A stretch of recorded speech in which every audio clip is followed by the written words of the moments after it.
خطبہ غرہ۔ یہ خطبہ امیر المومنین علیہ السلام کے ان خطبوں میں شمار ہوتا ہے جس میں آپ امیر المومنین علیہ السلام نے خداوند عالم کی عظمت و بزرگی کی حقیقتوں کا انکشاف کرتے ہوئے اہل ایمان کے تعارف کی نشانیاں ہر زمانے کے انسان کے سامنے رکھتی ہیں۔ امیر کائنات حضرت علی علیہ السلام اپنے خطبے میں ارشاد فرماتے ہیں، تمام حمد اس اللہ کے لیے ہے جو اپنی طاقت کے اعتبار سے بلند، اپنی بخشش کے لحاظ سے قریب ہے، ہر نفع و زیادتی کا عطا کرنے والا اور ہر مصیبت و ابتلا کا دور کرنے والا ہے۔ میں اس کے کرم کی نوازشوں اور نعمتوں کی فراوانیوں کی بنا پر اس کی حمد کرتا ہوں۔ میں اس پر ایمان رکھتا ہوں چونکہ وہ اول و ظاہر ہے، اور اس سے ہدایت چاہتا ہوں چونکہ وہ قریب تر اور ہادی ہے، اور اس سے مدد چاہتا ہوں چونکہ وہ قادر و توانا ہے، اور اس پر بھروسہ کرتا ہوں چونکہ وہ ہر طرح کی کفایت و اعانت کرنے والا ہے۔ اور میں گواہی دیتا ہوں کہ محمد صلی اللہ علیہ وآلہ وسلم اس کے عبد و رسول ہیں، جنہیں احکام کے نفاذ اور حجت کے اتمام اور عبرتناک واقعات پیش کر کے پہلے سے متنبہ کر دینے کے لیے بھیجا۔ امیر المومنین علیہ السلام اپنے اس خطبے میں ارشاد فرماتے ہیں کہ خدا کے بندو، میں تمہیں اس اللہ سے ڈرنے کی وصیت کرتا ہوں جس نے تمہارے سمجھانے کے لیے مثالیں پیش کی اور تمہاری زندگی کے اوقات مقرر کیے،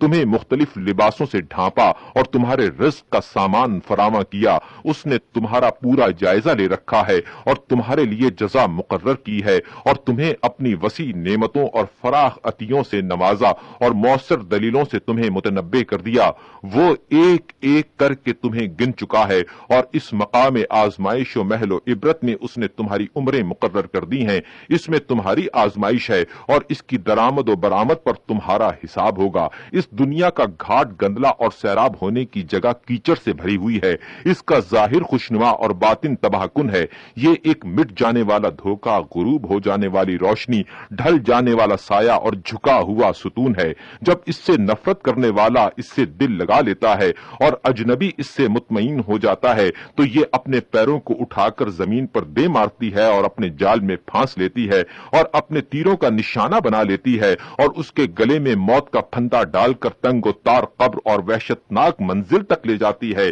کہ جہاں وہ اپنا ٹھکانہ جنت یا دوزخ دیکھ لے اور اپنے کیے کا نتیجہ پا لے۔ بعد میں آنے والوں کی حالت بھی اگلوں کسی ہے، نہ موت کانٹ چھاٹ سے منہ موڑتی ہے اور نہ باقی رہنے والے گناہ سے باز آتے ہیں۔ باہم ایک دوسرے کے طور طریقوں کی پیروی کرتے ہیں اور یکے بعد دیگرے منزل منتہا و مقام فنا کی طرف بڑھ رہے ہیں، یہاں تک کہ جب معاملات ختم ہو جائیں گے اور دنیا کی عمر تمام ہو جائے گی اور قیامت کا ہنگام آ جائے گا تو اللہ سب کو قبر کے گوشوں، پرندوں کے گھونسلوں، درندوں کے بھٹوں اور ہلاکت گاہوں سے نکالے گا، گروہ در گروہ، سامت و ساکت، استادہ و صف بستہ، امر الہی کی طرف بڑھتے ہوئے اور اپنی جائے بازگشت کی جانب دوڑ لگاتے ہوئے، نگاہ قدرت ان پر حاوی اور پکارنے والے کی آواز ان سب کے کانوں میں آتی ہوگی، اور وہ ذوف و بیچارگی کا لباس پہنے ہوئے ہوں گے اور عجز و بےکسی کی وجہ سے ذلت ان پر چھائی ہوئی ہوگی، ہیلے اور ترکیبیں غائب، امیدیں منقطع ہو چکی ہوں گی،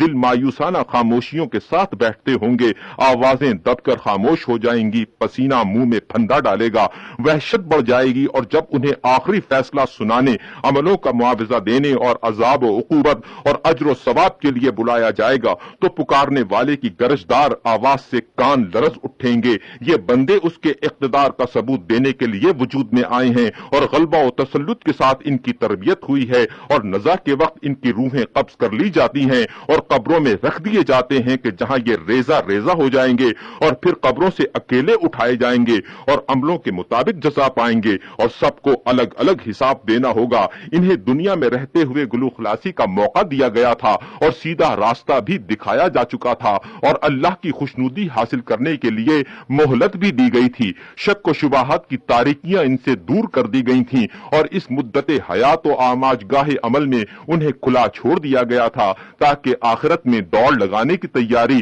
اور سوچ بچار سے مقصد کی تیاری کر لیں اور اتنی مہلت پائیں جتنی فوائد کے حاصل کرنے اور اپنی آئندہ منزل کا سامان کرنے کے لیے ضروری ہے۔ یہ کتنی ہی صحیح مثالیں اور شفا بخش نصیحتیں ہیں، بشرط یہ کہ انہیں پاکیزہ دل اور سننے والے کان اور مضبوط راہیں اور ہوشیار عقلیں نصیب ہوں۔ حضرت علی علیہ السلام اپنے خطبے میں ارشاد فرماتے ہیں کہ اللہ سے ڈرو، اس شخص کے مانند جس نے نصیحت کی باتوں کو سنا تو جھک گیا، گناہ کیا تو اس کا اعتراف کیا، ڈرا تو عمل کیا، خوف کیا تو نیکیوں کی طرف بڑھا، قیامت کا یقین کیا تو اچھے اعمال بجا لایا، عبرتیں دلائی گئیں تو اس نے عبرت حاصل کی، اور خوف دلایا گیا تو برائیوں سے رک گیا، اور اللہ کی پکار پر لبیک کہی تو پھر اس کی طرف رخ موڑ لیا اور اس کی طرف توبہ و انابت کے ساتھ متوجہ ہوا، اگلوں کی پوری پوری پیروی کی اور حق کے دکھائے جانے پر اسے دیکھ لیا، ایسا شخص طلب حق کے لیے سرگرم عمل رہا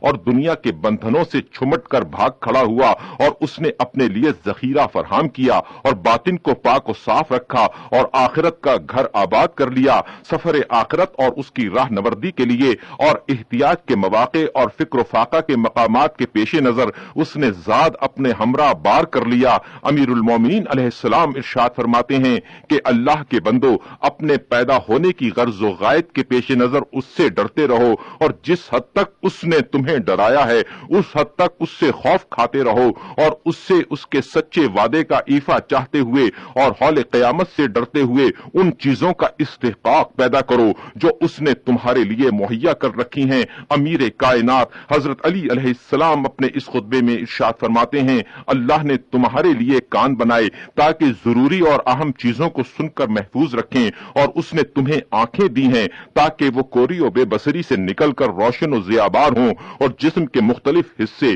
جن میں سے ہر ایک میں بہت سے اعضاء ہیں جن کے پیچ و خم ان کی مناسبت سے ہیں، اپنی صورتوں کی ترکیب اور عمر کی مدتوں کے تناسب کے ساتھ ساتھ ایسے بدنوں کے ساتھ جو اپنی ضروریات کو پورا کر رہے ہیں، اور ایسے دلوں کے ساتھ ہیں جو اپنی غذائے روحانی کی تلاش میں لگے رہتے ہیں، علاوہ دیگر بڑی نعمتوں اور احسان مند بنانے والی بخششوں اور سلامتی کے حصار کے، اور اس نے تمہاری عمریں مقرر کر دی ہیں جنہیں تم سے مخفی رکھا ہے، اور گزشتہ لوگوں کے حالات و واقعات سے تمہارے لیے عبرت اندوزی کے مواقع باقی رکھ چھوڑے ہیں۔ ایسے لوگ جو اپنے حظ و نصیب سے لذت اندوز تھے اور کھلے بندو آزاد پھرتے تھے، کس طرح امیدوں کے بر آنے سے پہلے موت نے انہیں جا لیا اور عمر کے ہاتھ نے انہیں ان امیدوں سے دور کر دیا۔ اس وقت انہوں نے کچھ سامان نہ کیا کہ جب بدن تندرست تھے، اور اس وقت عبرت و نصیحت حاصل نہ کی کہ جب جوانی کا دور تھا۔ کیا یہ بھرپور جوانی والے کمر جھکا دینے والے بڑھاپے کے منتظر ہیں، اور صحت و تر و تازگی والے ٹوٹ پڑنے والی بیماریوں کے انتظار میں ہیں، اور یہ زندگی والے فنا کی گھڑیاں دیکھ رہے ہیں جب چل چلاؤ کا ہنگام نزدیک اور کوچ قریب ہوگا، اور بستر مرگ پر قلق و اضطراب کی بے قراریاں اور سوز و تپش کی بے چینیاں اور لاب و دہن کے پھندے ہوں گے، اور عزیز و اقارب اور اولاد و احباب سے مدد کے لیے فریاد کرتے ہوئے ادھر ادھر کروٹیں بدلنے کا وقت آ گیا ہوگا۔ تو کیا قریبیوں نے موت کو روک لیا، یا رونے والیوں کے رونے نے کچھ فائدہ پہنچایا؟ اسے تو قبرستان میں قبر کے ایک تنگ گوشے کے اندر جکڑ باندھ کر اکیلا چھوڑ دیا گیا ہے۔ سانپ اور بچھوؤں نے اس کی جلد کو چھلنی کر دیا ہے، اور وہاں کی پامالیوں نے اس کی تر و تازگی کو فنا کر دیا ہے۔ آندھیوں نے اس کے آثار مٹا ڈالے، اور حالات نے اس کے نشانات تک محو کر دیے۔ تر و تازہ جسم لاغر و پژمردہ ہو گئے، ہڈیاں گل سڑ گئیں، اور روحیں گناہ کے بارے گراں کے نیچے دبی پڑی ہیں، اور غیب کی خبروں پر یقین کر چکی ہیں، لیکن ان کے لیے اب نہ اچھے عملوں میں اضافے کی صورت، نہ بد اعمالیوں سے توبہ کی کچھ گنجائش ہے۔ کیا تم انہی مر چکنے والوں کے بیٹے، باپ، بھائی اور قریبی نہیں ہو؟ آخر تمہیں بھی تو ہو بہو انہی کے سے حالات کا سامنا کرنا اور انہی کی راہ پر چلنا ہے اور انہی کی شاہراہ پر گزرنا ہے، مگر دل اب بھی حظ و سعادت سے بے رغبت اور ہدایت سے بے پرواہ ہیں اور غلط میدان میں جا رہے ہیں۔ گویا ان کے علاوہ کوئی اور مراد و مخاطب ہے، اور گویا ان کے لیے دنیا سمیٹ لینا ہی صحیح راستہ ہے۔ یاد رکھو کہ تمہیں گزرنا ہے صراط پر، اور وہاں کی ایسی جگہوں پر جہاں قدم لڑکھڑانے لگتے ہیں، پیر پھسل جاتے ہیں، اور قدم قدم پر خوف و دہشت کے خطرات ہیں۔ اللہ سے اس طرح ڈرو جس طرح وہ مرد زیرک و دانا ڈرتا ہے کہ جس کے دل کو عقبہ کی سوچ بچار نے اور چیزوں سے غافل کر دیا ہو، اور خوف نے اس کے بدن کو تاب و کلفت میں ڈال دیا ہو، اور نماز شب نے اس کی تھوڑی بہت نیند کو بھی بیداری سے بدل دیا ہو، اور امید ثواب میں اس کے دن کی تپتی ہوئی دوپہریں پیاس میں گزرتی ہوں، اور زہد و ورع نے